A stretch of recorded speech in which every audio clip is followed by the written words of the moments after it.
Good afternoon, students. Good afternoon, ma'am. So let's start our chapter 1. Okay.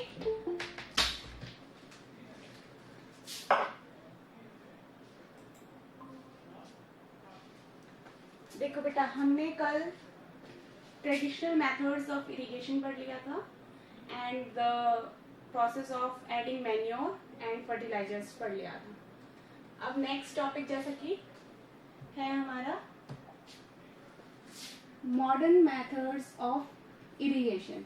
तो irrigation के बारे में हमने पढ़ा कि फसल को पानी देने का प्रोसेस क्या कहलाता है, इरिगेशन कहलाता है.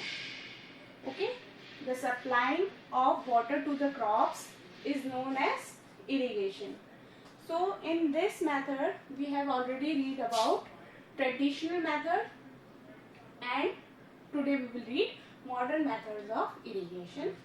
So in modern methods of irrigation, first number comes sprinkler system. As you see in the diagram, there are sprinklers are arranged in the field and water is supplied through them. So this system is more useful on the uneven land where sufficient water is not available. The perpendicular pipes having rotating nozzles on top are joined to the main pipeline at regular intervals. When water is allowed to flow through the main pipe under pressure with the help of a pump, it escapes from the rotating nozzles. It gets sprinkled on the top on the crop as if it is raining. तो इसके अंदर क्या होता है कि एक pipeline होता है, उसके ऊपर नोजल्स फिट होती है और ये जो पाइपलाइन है, छोटे छोटे पाइपलाइंस हैं, वो मेन पाइपलाइन से कनेक्टेड होते हैं. और फिर जब मेन पाइपलाइन से पानी आता है तो ये जो कनेक्टेड नोजल्स हैं, इनसे पानी जो है वो क्रॉप को मिलता है और जिससे कि ऐसा फील होता है जैसे कोई बारिश हो रही हो. तो इस तरह से जो पानी है वो क्रॉप पे छिड़का जाता है और जैसे कि बारिश हो रही होती है, ऐसी फीलिंग आप यहाँ पर देख सकते हैं कि ऐसी फीलिंग आती है जैसे बारिश हो रही हो क्रॉप के ऊपर. तो ये जो है, ये वाला जो प्रोसेस है स्प्रिंकलर सिस्टम का प्रोसेस, इसलिए यूज किया जाता है, ऐसी क्रॉप के लिए यूज किया जाता है जहाँ पर कि जो लैंड है वो अनइवन है.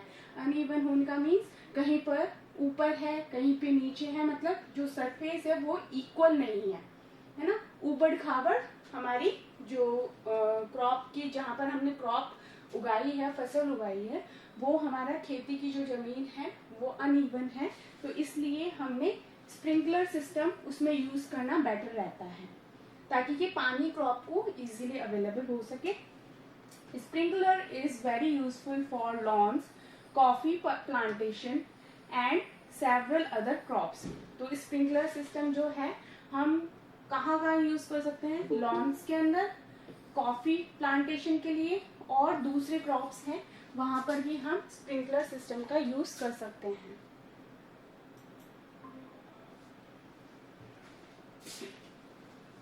So second one is drip system. Drip system में क्या होता है, जैसे कि आप नाम से समझ सकते हैं, ड्रिप सिस्टम में ड्रिप मतलब पाइपलाइन से ड्रिप्स बनाई जाती है और उससे पानी जो है क्रॉप्स को दिया जाता है. In this system the water flow falls drop by drop directly near the roots. तो इस तरह से आप देखिए, ये हमारा जो आपको पिक्चर में दिखाई दे रहा है, ये ड्रिप सिस्टम है. ओके, तो ड्रिप सिस्टम में क्या होता है, ये मेन पाइपलाइन है, पाइपलाइन से ये यहाँ पर जो है, यहाँ पर ऐसे क्रॉप के पास में पाइपलाइन बिछा दी जाती है और इसमें छोटी छोटी से, यहाँ पर छोटी छोटी से हम पैसेज रखते हैं पानी को पास होने के लिए. तो यहाँ पर छोटे छोटे होल होते हैं जिसको कंट्रोल भी कर सकते हैं यहाँ से. तो यहाँ से ये जो है, यहाँ पर होल जो होते हैं पाइप में, ये डायरेक्ट क्रॉप की रूट्स तक अटैच रहता है. तो ये जो पानी है डायरेक्ट रूट की क्रॉप्स में जाता है, सॉरी क्रॉप्स की रूट में जाता है. ओके, ये हमारी क्रॉप हो गई, ये इसकी रूट्स के अंदर डायरेक्ट वाटर सप्लाई हो जाता है। So it is called drip system. इसलिए इसको ड्रिप सिस्टम कहते हैं क्योंकि ड्रॉप बाय ड्रॉप पानी क्रॉप की रूट्स तक पहुंचाया जाता है। It is the best technique for watering fruit plants gardens and trees. और ये बहुत ही अच्छी टेक्निक है प्लांट्स या गार्डन या ट्रीज को वाटर देने का। Water is not wasted at all. और इस वाले सिस्टम में क्या होता है, वाटर वेस्ट भी नहीं होता क्योंकि डायरेक्ट क्रॉप की रूट को पानी अवेलेबल हो रहा होता है। It is a boon in regions where availability of water is poor. और ये एक तरह से जो है, ये जो हमारा ड्रिप सिस्टम है ये बहुत ही यूजफुल है उन एरियाज में जहाँ पर पानी की सप्लाई बहुत कम होती है। तो ड्रिप बाय ड्रिप क्रॉप को अगर पानी मिलेगा तो वाटर की वेस्टेज नहीं होगी और वो सही ढंग से यूटिलाइज हो सकेगा वाटर क्रॉप के लिए। नेक्स्ट है हमारा प्रोटेक्शन फ्रॉम वीड्स। वीड्स जो होती है खरपतवार जिसे बोलते हैं हम, जो कि हमारी फसल को नुकसान ही पहुंचाती है। मतलब नुकसान पहुंचाने का मतलब ये नहीं है कि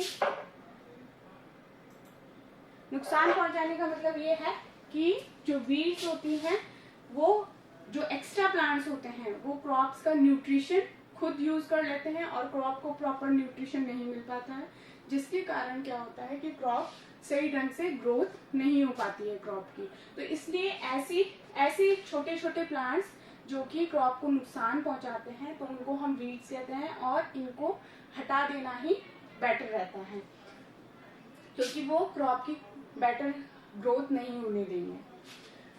बूजो and Paheli went to a nearby Bujo and Paheli went to a nearby wheat field and saw that there were some other plants in the field growing along with wheat plants. तो बूजो और पहेली दो बच्चे हैं जो कि एक गेहूं के खेत में जाते हैं, वहां पर गेहूं के प्लांट्स को देखते हैं और वहां पर छोटे छोटे दूसरे प्लांट्स भी ग्रो हो रहे होते हैं। In a field, many other undesirable plants may grow naturally along with the crop. These undesirable plants are called weeds. ये मैंने आपको पहले ही समझा दिया है कि जो अनडिजायरेबल प्लांट्स है, अनडिजायरेबल प्लांट्स वो हो गए जो कि हमें मेनली क्या चाहिए फील्ड के अंदर, हमें जैसे वीट के पौधे उगाए हैं तो हमें वीट की क्रॉप ही चाहिए वहाँ पे, और जो एक्स्ट्रा पौधे हैं जो कि हमें नहीं चाहिए होती हैं उनको हम अनडिजायरेबल प्लांट्स बोलेंगे, जो हम नहीं चाहते कि हमारी फील्ड में उगे। तो ऐसे अनडिजायरेबल प्लांट्स उनको हम वीड्स कहते हैं। The removal of weeds is called weeding.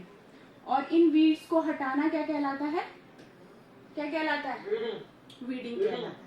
ठीक है, weeding is necessary since weeds compete with the crop plants for water, nutrients, space and light। और जैसे कि मैंने आपको पहले बता दिया, वीड्स क्या करते हैं, वीड्स क्या करते हैं, क्रॉप प्लांट का क्या कर ले लेते हैं, वाटर यूज कर लेते हैं, न्यूट्रिशन यूज कर लेते हैं, स्पेस यूज कर लेते हैं और उनको जो लाइट मिल रही होती है वो यूज कर लेते हैं।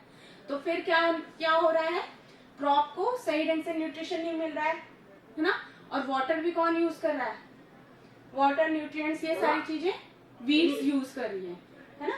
तो इस वजह से क्या होता है कि हमें वीड को हटाना नेसेसरी होता है, जरूरी होता है। Thus they affect the growth of the crop। इस तरह से क्या पढ़ा, वीड्स क्या करेगी, वीड्स क्या करेगी, क्रॉप की ग्रोथ को अफेक्ट करेगी।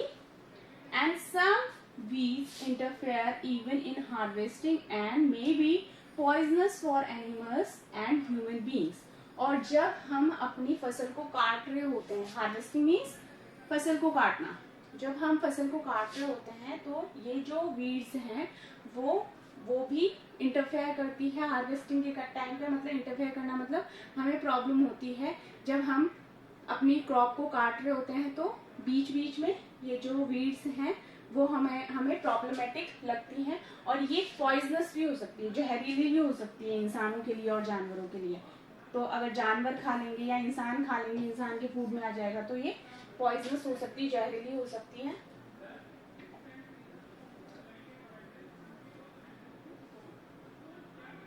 So farmers adopt many farmers adopt many ways to remove weeds and control their growth. तो फार्मर्स क्या करते हैं, बहुत सारे टेक्निक्स यूज करते हैं वीड्स को रिमूव करने के लिए और उनकी ग्रोथ को कंट्रोल करने के लिए। Tilling before sowing of crops helps in uprooting and killing of weeds, which may then dry up and get mixed with the soil. The best time for the removal of weeds is before they produce flowers and seeds. तो जब हम मिट्टी की खुदाई करते हैं, tilling means मिट्टी की खुदाई करते हैं, तो उस टाइम पे जो भी वीड्स उग रही होती हैं वो सब जड़ से उखड़ जाती है और मिट्टी में मिक्स हो जाती हैं। और जो वीड्स को उखाड़ने का या हटाने का सही टाइम कौन सा होता है, सही टाइम कौन सा होता है, किस टाइम पे हम वीड्स को हटाएंगे तो ज्यादा तरीके से, अच्छे तरीके से हट जाएगी वो, जब उनमें फ्लावर्स या सीड्स नहीं प्रोड्यूस हुए हैं। The manual removal includes physical removal of weeds by uprooting or cutting them close to the ground from time to time. और मैनुअली मतलब अगर हम खुद उसको वीड को काट रहे हैं या उखाड़ रहे हैं तो इसके अंदर बहुत टाइम लगता है और टाइम टू टाइम हमें ये काम करना ही करना है। मतलब हम उसको उखाड़ भी देंगे तो वो वापस से ग्रो हो जाता है, तो इसलिए उसको टाइम टू टाइम हमें देखना होता है कि वहां पर कोई वीड ग्रो तो नहीं हो रही है। ठीक है, तो इसे हमें बार बार कंटिन्यू करना पड़ता है, बार बार करना पड़ता है। This is done with the help of a खुरपी। खुरपी की हेल्प से उसे खोद के निकाला जाता है। A seed drill is also use to uproot weeds. और वीड्स को उखाड़ने के लिए हम सीड ड्रिल का भी काम में ले सकते हैं। Weeds are also controlled by using certain chemicals called weedicides. अब अगर हमने खेत में, अगर हमें वीड्स नहीं ग्रो करनी है, अगर हमें हमारे खेत को, हमारी फसल को वीड्स से बचाना है तो हम वीडिसाइड्स भी यूज कर सकते हैं। अपनी फसल पे वीडिसाइड्स छिड़क सकते हैं ताकि कि उस जमीन पर वीड्स ना ग्रो हो। जैसे कि इसका एग्जांपल है 2,4-D। ये एक तरह का वीडिसाइड है जो कि खेत में हम छिड़क सकते हैं ताकि कि जो खरपतवार है वो वहां पर ना उगे। These are sprayed in the fields to kill the weeds. They do not damage the crops. The weedicides are diluted with water to the extent required and sprayed in the fields with a sprayer. और ये जो weedicides हैं वो पानी के अंदर dissolve करके और स्प्रेयर के हेल्प से स्प्रे कर दिया जाता है। As already mentioned, the weedicides are sprayed during the vegetative growth of weeds before flowering and seeds formation. तो सीड्स बनने से पहले या फ्लावर उगने से पहले वीड्स को हटा दिया जाता है या फिर उसके ऊपर वीडिसाइड्स स्प्रे कर दिया जाता है, तो ये इजी होता है उनको रिमूव करने के लिए। और ये जो है वीडिसाइड्स जो है वो हमारी क्रॉप को कोई नुकसान नहीं पहुंचाते हैं, ये सिर्फ वीड्स को ही वहां से हटाते हैं। स्प्रेइंग ऑफ वीडिसाइड्स में affect the health of farmers. लेकिन ये हमारी क्रॉप को मतलब हमारी फसल को तो नुकसान नहीं पहुंचाएंगे, लेकिन फार्मर की हेल्थ, मतलब फार्मर जो उसको स्प्रे कर रहा है खेतों में, उनको नुकसान पहुंचा सकता है, उनकी हेल्थ को हार्म कर सकता है। So they should use these chemicals very carefully. That's why they should use them carefully. They should cover their nose and mouth with a piece of cloth during spraying of these chemicals. And during spraying of these chemicals, they should cover their mouth and nose, okay, with a piece of cloth. Next is harvesting. ना, harvesting means फसल की कटाई करना। Do you know? हाँ, yes चेतन, ऊपर वाला ना समझ नहीं आया। Which one? ये फार्मर्स वाला ना, ऊपर वाला पैराग्राफ, ये वाला, ये वाला, इधर वाला, ये वाला, यस मैम, ये वाला। इसके अंदर क्या होता है, वीडिसाइड्स जो होते हैं ना, वीडिसाइड्स हमने पढ़ा कि वीडिसाइड्स जो है वो वीड्स को रिमूव करने के लिए काम में आते हैं। वीडिसाइड्स ऐसे केमिकल्स हैं जो कि खरपतवार को उगने नहीं देते हैं। तो ये वीडिसाइड्स पानी में डिसॉल्व करके और स्प्रेयर की हेल्प से फार्मर्स खेतों में छिड़क देते हैं, तो जिससे कि वीडीसाइड्स खत्म हो जाते हैं। तो और लेकिन किस टाइम पे छिड़कना है? जब जो वीड्स हैं उनके ऊपर फ्लावर्स या सीड्स नहीं आए हैं, मतलब वो बिल्कुल छोटे से पौधे हैं और वो बिल्कुल पके नहीं हैं, ठीक है। तो उस टाइम पे वीड्स के ऊपर क्या स्प्रे कर दिया जाता है? वीडीसाइड्स का स्प्रे कर दिया जाता है। ओके, तो इस तरह से वीडीसाइड्स जो है वो वीड्स को खत्म कर देते हैं। लेकिन ये जो है वीडीसाइड्स जो है ये केमिकल्स ही होते हैं, है ना। और इसका एक एग्जांपल ये है 2,4-D, ये वीडीसाइड का एग्जांपल है। और अगर हम खेत में छिड़क रहे हैं तो ये जो स्प्रे होता है ये एयर में डिसॉल्व हो जाता है, जिसके कारण क्या होता है, जो फार्मर छिड़क रहा है उसके अंदर जा सकता है एयर के साथ, है ना, जा सकता है। तो वो उसकी हेल्थ को नुकसान पहुंचाएगा। तो इसलिए हम क्या बोल रहे हैं कि फार्मर को वीडीसाइड्स का छिड़काव करते टाइम पे माउथ को कवर करके रखना है, माउथ और नोज को। जैसे हम अभी मास्क लगाते हैं ना कोरोना टाइम में, है ना, उसी तरह से फार्मर्स को भी अपनी नोज और माउथ कवर करके रखना है, ताकि कि जो वीडीसाइड एयर में डिसॉल्व हो गए हैं वो उसकी बॉडी में ना जा सके, उसको हार्म ना पहुंचा सके। ओके, आगे आप समझ में? Understood? Okay, next topic is harvesting. Harvesting means बोलो चैतन्य। काटने का process. Harvesting of a crop is an important task. The cutting of crop after it is mature is called harvesting. जब हमारी फसल पक गई है उसके बाद में उसे काटना होता है, तो इस प्रोसेस को ही हम हार्वेस्टिंग कहते हैं। In harvesting, crops are pulled out or cut close to the ground. Harvesting में क्या करते हैं, या तो क्रॉप को खींच के मिट्टी से बाहर निकाल लिया जाता है या फिर उसकी कटाई की जाती है, ऊपर से ही कटाई की जाती है। It usually takes 3 to 4 months for a cereal crop to mature. और 3 से 4 मंथ में हमारी जो हमारी अनाज वाली क्रॉप है, अनाज की खेती है, वो पक जाती है और 3 से 4 महीने में हम उसको हार्वेस्ट कर लेते हैं। Harvesting in our country is either done manually by sickle or by a machine called harvester. In the harvested crop, the grain seeds need to be separated. तो यहाँ पर आप देख रहे हो, एक पिक्चर देख रहे हो, दिस इज सिकल। ओके, इसकी हेल्प से हमारी फसल को काटा जाता है।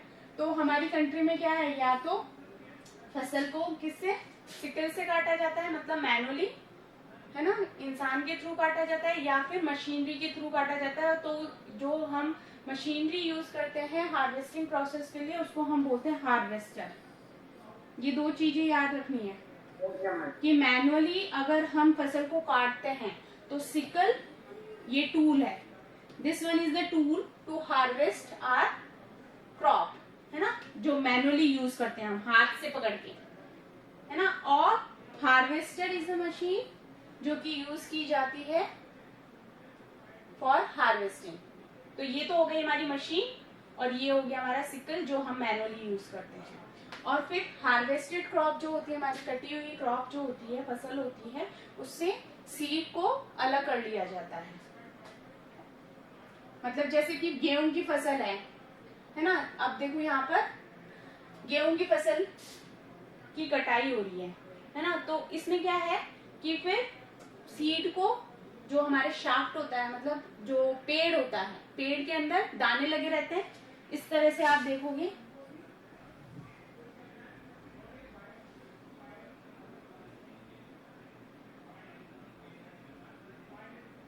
देखो अब जैसे ये हमारा गेहूं का पौधा होगा, है ना, ये गेहूं का पौधा है, ये हमारी जड़ है, ठीक है। यहाँ से हमने कटाई कर ली, इसको अलग कर लिया, ठीक है, इसको हमने अलग कर लिया, जमीन से काट के अलग कर लिया। तो फिर यहाँ पर क्या उगते हैं, इस तरह से बीज लगे रहते हैं ना, गेहूं लगे रहते हैं ना,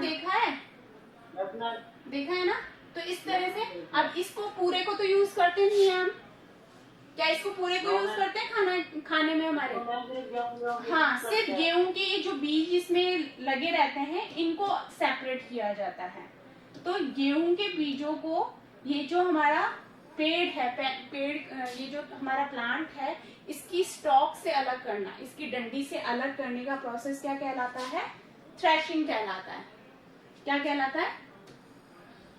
थ्रेशिंग। ठीक है, बीज को प्लांट का जो स्टॉक है, मतलब प्लांट की जो डंडी है, उससे अलग करने का प्रोसेस हमारा थ्रेशिंग कहलाता है। और ये किससे होता है? थ्रेशिंग का प्रोसेस किससे किया जाता है? मशीनरी के थ्रू किया जाता है। This is carried out with the help of a machine called combine. ठीक है, ये एक मशीन है जिसके थ्रू जो है क्रॉप जो है उससे सीड को अलग कर लिया जाता है, which is in fact harvested as well as a thresher, जो कि साथ में फसल की कटाई भी कर रहा है। ये कंबाइन एक ऐसी मशीन है जिसमें साथ के साथ में कटाई होती जा रही है, मतलब जो फसल है वो हार्वेस्ट होती जा रही है, लेकिन साथ ही साथ में उसका सीड भी सेपरेट होता जा रहा है। मतलब ये बड़ी मशीन होती है। एक सिर्फ हार्वेस्टर होता है जिसमें सीड अलग किया जाता है, और एक होता है हमारा, सॉरी, एक तो हार्वेस्टर हो गया जिसमें कि फसल की कटाई होती है, और एक होता है हमारा थ्रेशर जिससे कि सीड को प्लांट से अलग किया जाता है। लेकिन ये कंबाइन है, इसके अंदर दोनों प्रोसेस एक साथ हो रहे हैं, हार्वेस्टिंग भी हो रहा है और थ्रेशिंग भी हो रहा है, इसलिए इसको हम कंबाइन बोलते हैं। कंबाइन मशीन है ये हमारी। ओके, समझ में आ गया? मतलब दो काम जो हम अलग अलग टाइम पे करते हैं ना, हार्वेस्टिंग अलग और थ्रेशिंग अलग, वो दोनों एक साथ ही हो रहे हैं। फटाफट से 2 मिनट में, है ना, फटाफट से हो जाती है। तो इससे टाइम भी सेव होता है और लेबर भी सेव होती है। After harvesting sometimes stubs are left in the field which are burned by farmers. Paheli is worried. She knows that it causes pollution. It may also catch fire and damage the crops lying in the field. तो अब जो हमारा पूरा कचरा जो बच जाता है, कचरा मीन्स जो हमारी फसल कटती है, तो उसके बाद में जो बाकी का जो उसमें सॉइल के अंदर ही हमारा रह जाता है, तो उसको क्या करते हैं फार्मर्स, उसको जला देते हैं। ठीक है, जो भी बाकी का जो हमारा सीड निकालने के बाद में जो भी हमारे प्लांट का जो भी चीजें हमारी लेफ्ट हो गई हैं, बच गई है फील्ड के अंदर, उसको सारे को जला दिया जाता है ताकि ये फील्ड जो है, खेत जो है, बिल्कुल क्लीन हो जाए, है ना। कोई भी उसका जो हमारी पहले वाली क्रॉप है उसका कोई भी चीज वहां पे लेफ्ट नहीं रहे, वहां पे नहीं रहे, तो इसलिए उसको जला दिया जाता है। जिसके कारण जो है जो पहेली है, हमने इस बच्चे के बारे में पढ़ा, ये बता रही है कि अगर ऐसा करते हैं फार्मर्स तो क्या होगा? पॉल्यूशन। ठीक है, तो एयर पॉल्यूशन इसका कारण हो सकता है, एयर पॉल्यूशन हो सकता है, और इसके कारण जो है वो बाकी क्रॉप में भी क्या हो सकती है? आग लग सकती है। ठीक है, जो दूसरे फील्ड्स हैं, जो दूसरे खेत हैं आसपास के, उनमें आग लग सकती है और डैमेज हो सकता है। Farmers with small holdings of land do the separation of grain and chaff by winnowing.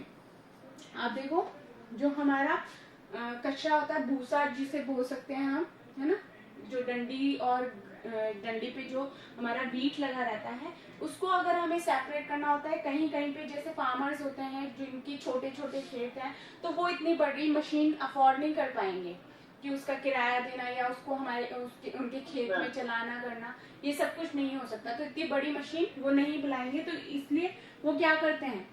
Winnowing एक प्रोसेस है जिसके थ्रू वो खुद ही वीट को सेपरेट कर लेते हैं, ठीक है, उसकी शाफ्ट से, है ना। और ये हम पहले ऑलरेडी 6th क्लास में पढ़ चुके हैं। विनोइंग क्या होता है?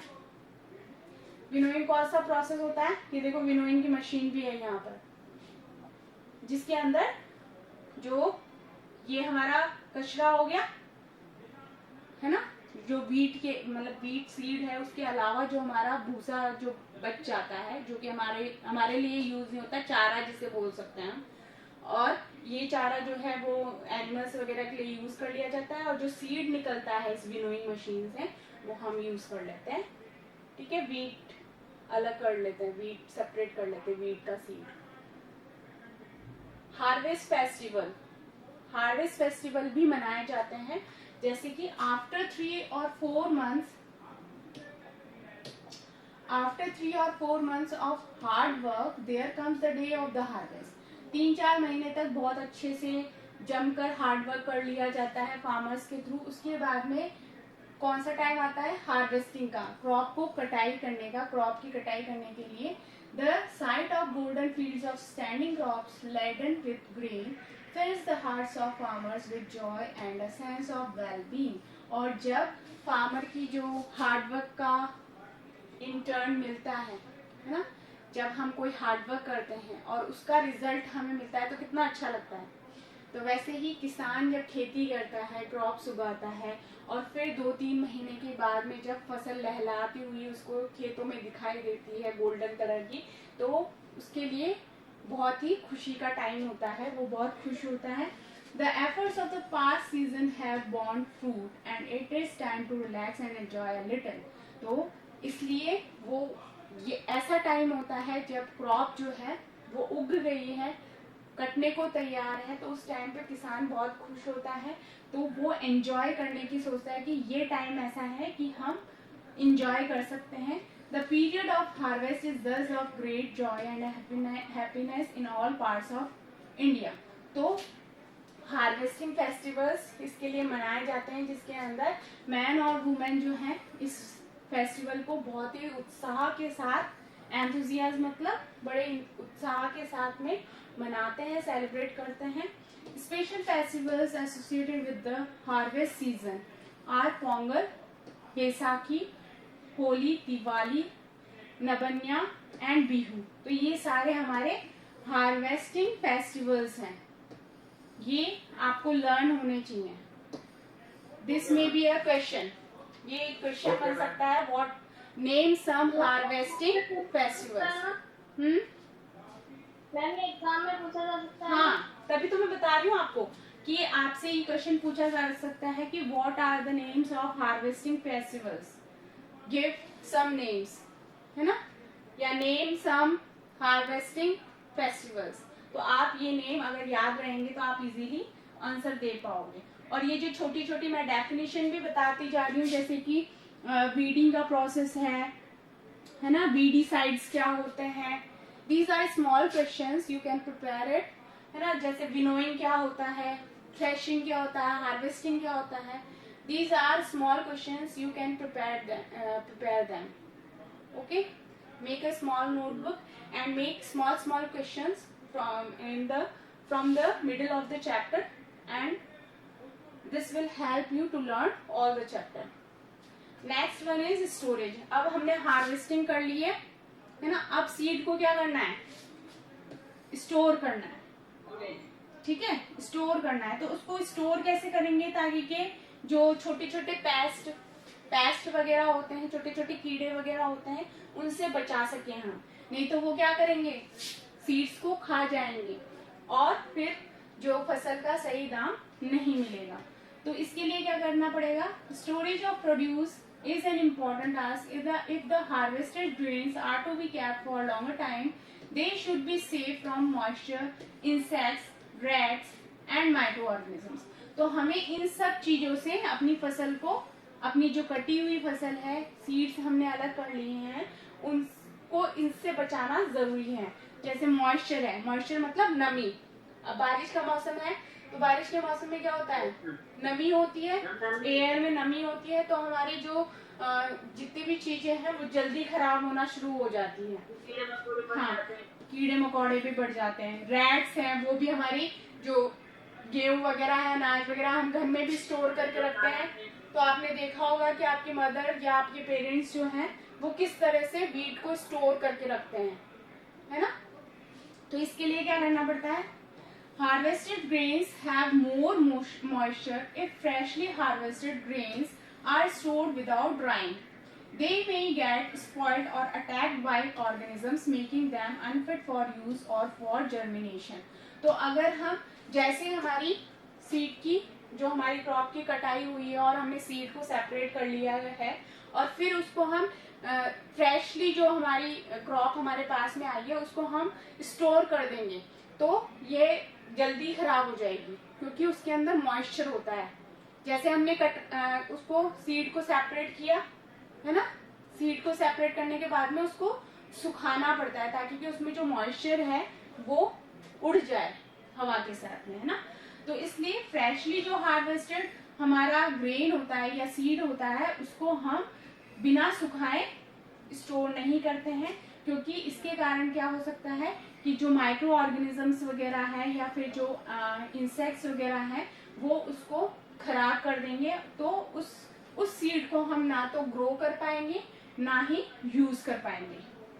Hence, before storing them, the grains are properly dried in the sun to reduce the moisture in them. This prevents the attack by insect pests, bacteria and fungi.